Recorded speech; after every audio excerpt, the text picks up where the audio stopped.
The Rockford Police Department is addressing rumors, they say, of a serial killer going around, what the department is telling the community. And supporting our law enforcement, the annual event backing the blue in the state line. Finally, a film festival returns to Rockford. Why the Mosaic World Film Festival is such a crucial part of a young filmmaker's journey. From Fox 39, this is Eyewitness News at 9. Good evening, I'm Blake Dietz. Thanks for joining us this evening. The Rockford Police Department is addressing rumors of a serial killer today.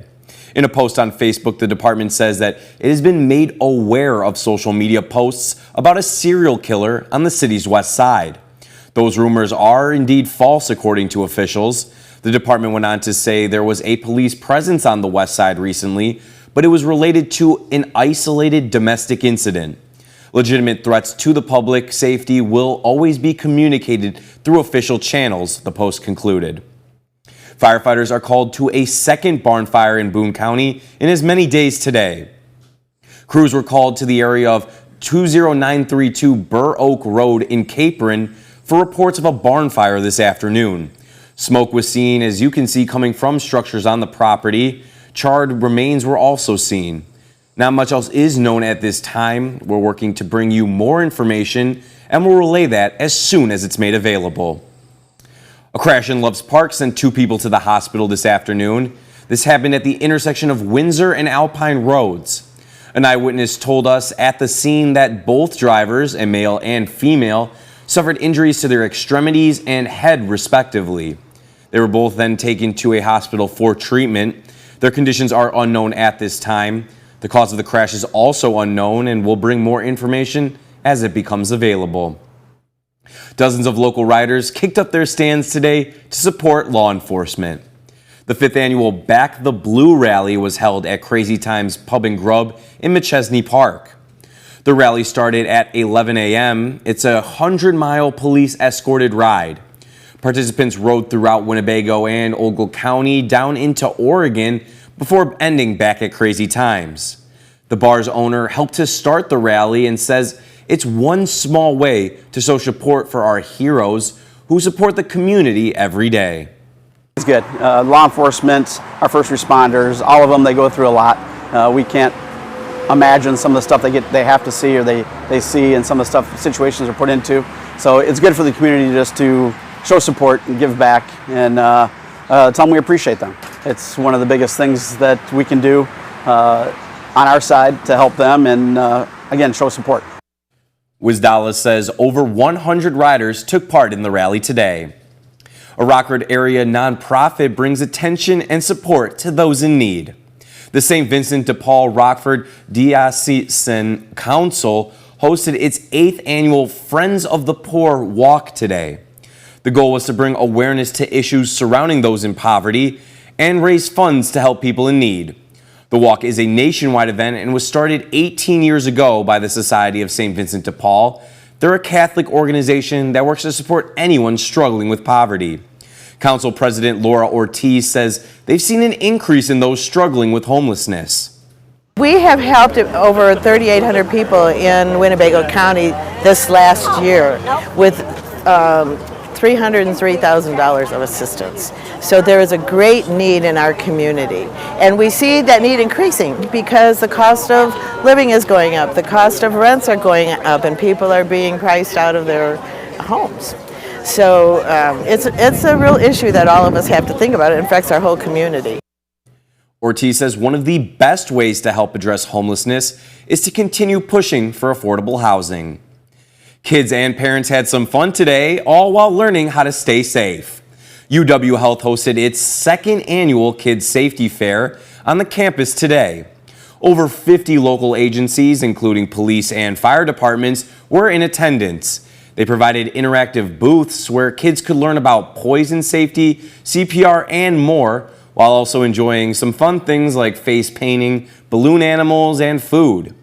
One organizer for the safety fair says that the amount of collaboration makes the fair an extremely valuable resource. I think to get access to almost 50 different agencies from the Rockford area all in one spot, all tailored to children. If it be a 2-year-old to a 15-year-old, information is available for all. Yeah, very important. Yeah. Organizers hope to continue to expand the fair in the coming years, adding more agencies and as well more informational booths. A popular film festival returns to Rockford. The 18th annual Mosaic World Film Festival entered its second of 3 days today. It's being held at the Nordloff Center. Over 70 short and feature-length films are being showcased throughout the weekend. This year's selections were chosen from hundreds of submissions and include films from over 25 different countries.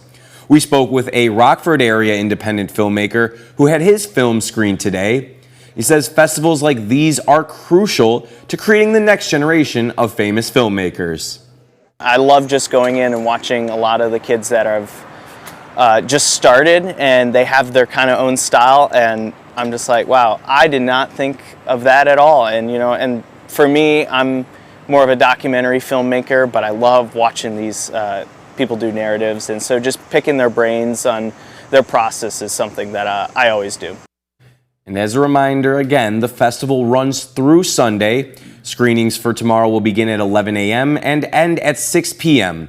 The first film of Sunday is titled Iraq's Invisible Beauty. Preparations are underway for conservative activist Charlie Kirk's memorial and funeral. Coming up after the break, the latest following news that the suspected shooter has been taken into police custody. After some morning storms, temperatures made their way into the 80s area-wide, and some spots warmer than others. 82 in Rockford. Will be even warmer than that number going into tomorrow. I'll let you know when we could see our next widespread rain chance this week, coming up in just a few minutes. Preparations have begun for conservative activist Charlie Kirk's memorial and funeral. His organization, Turning Point USA, announcing it will be held at the State Farm Stadium in Glendale, Arizona. This comes after several prayer vigils were held on Friday. Fox News correspondent William Legunesi has more from Phoenix.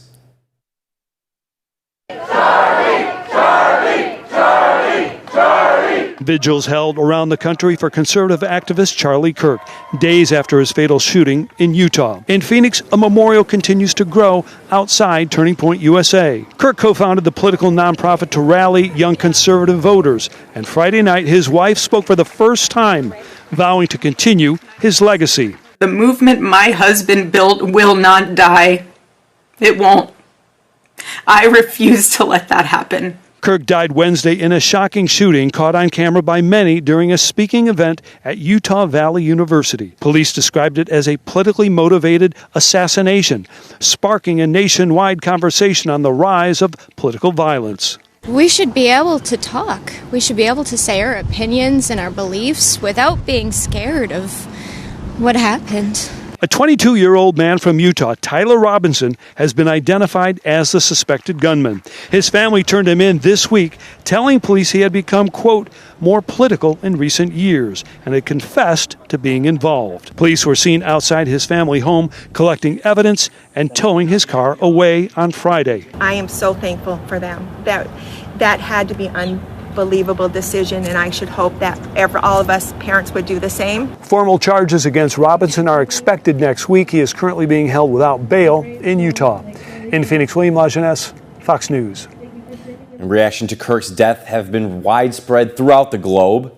On X, British Prime Minister Keir Starmer called it heartbreaking and that, quote, we must all be free to debate openly and freely without fear. There could be no justification for political violence. An Italian Prime Minister Giorgia Meloni, a well-known conservative leader, called Kirk's murder, quote, a deep wound for democracy and for those who believe in freedom.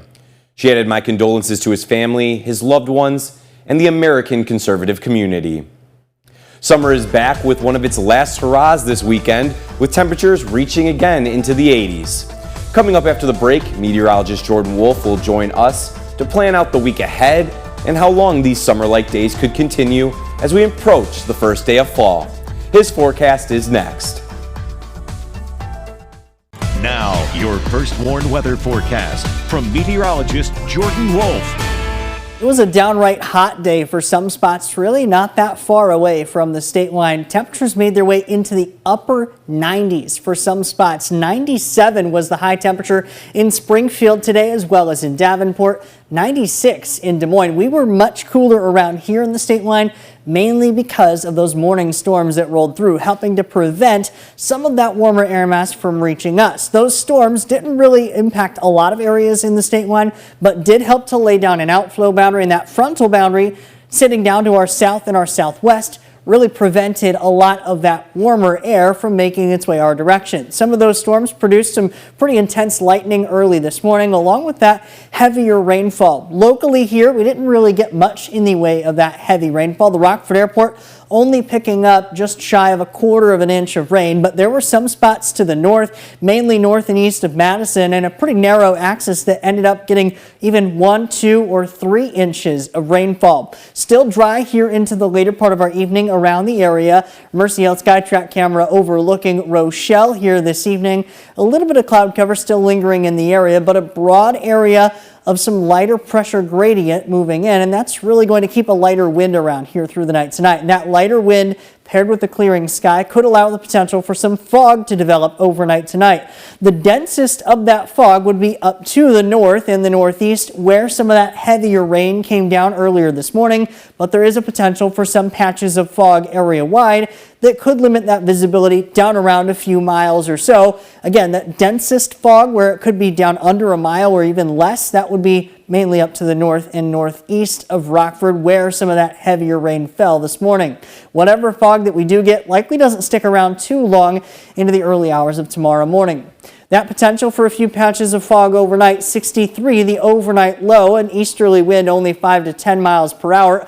Otherwise, only a few clouds passing through the area. Will rebound pretty quickly going into tomorrow, and a lot more afternoon sunshine, pretty similar to what we ended up with today. Back to 87 for the afternoon high. Partly cloudy sky, seasonably warm, about 10 degrees above average for this time of year. Despite that easterly wind, eventually into the evening, we'll see a slow cool down off of Lake Michigan.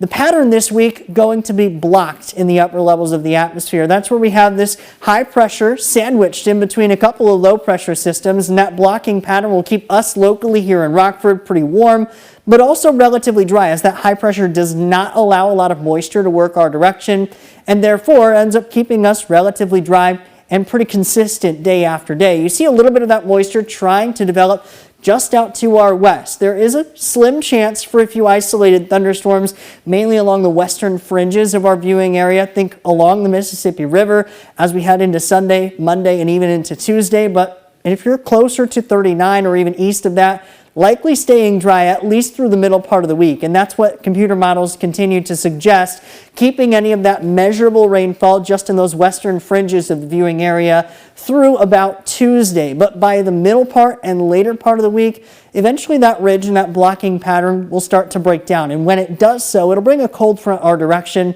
and eventually bring another drop in our temperatures, along with some more widespread potential for rain. But before we get there, pretty consistent day after day. 87 degrees for Sunday, then 88 Monday, Tuesday, and into Wednesday. Overnight lows in the low 60s. Isolated thunderstorm chances mainly arrive Wednesday, more widespread as that frontal boundary approaches. That's Thursday into Friday. Well, summer is certainly holding on strong. Thank you, Jordan.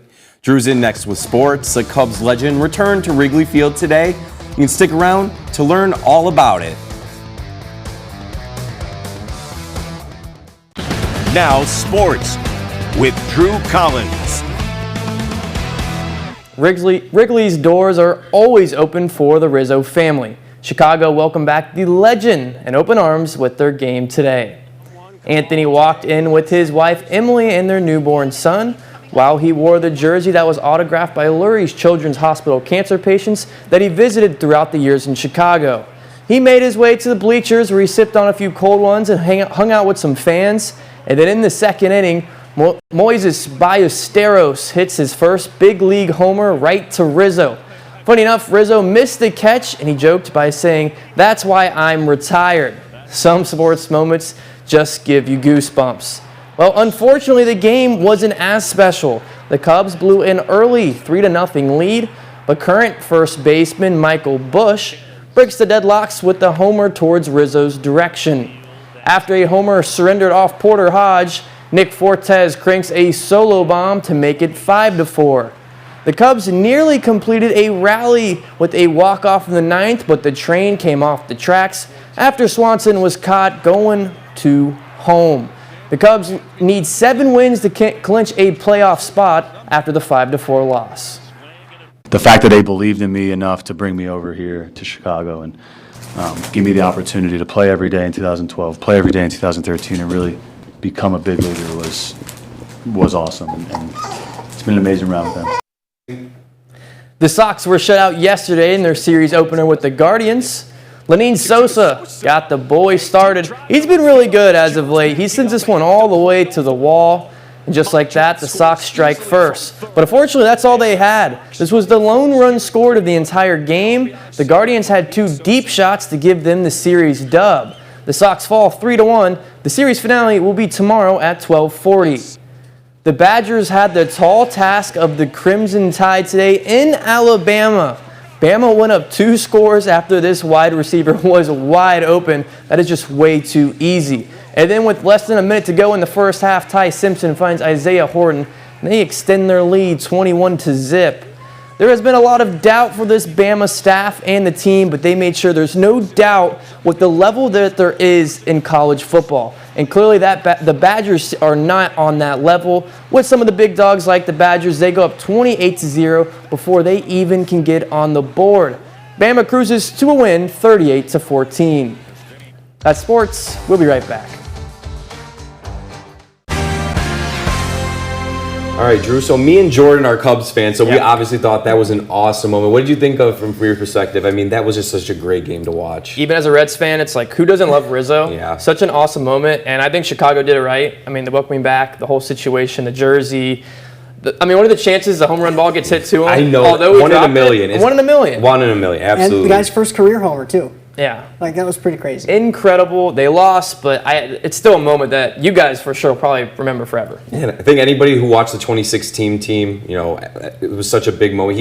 He has a spot in Cubs history that will never be really replaced because of being the captain of that team that broke the curse. So just seeing that and having him come back and retire as a Cub, those are the moments that you said give you goosebumps. Yeah, those are the goosebumps moments in sports. And the weather looked pretty nice there at Wrigley. Yeah, one thing's for sure, Rizzo does not have to buy a ticket at Wrigley Field ever again. No way. Weather fairly pleasant. We would have wished a couple of the wind was blowing out a little bit longer for some of those Cubs homers, but nonetheless, fairly warm, although temperatures are going to remain warm around here too, in the mid and upper 80s. Chances for storms arrive late into the week. All right, thanks, guys, and thank you for joining us. That's our show. Have a good night.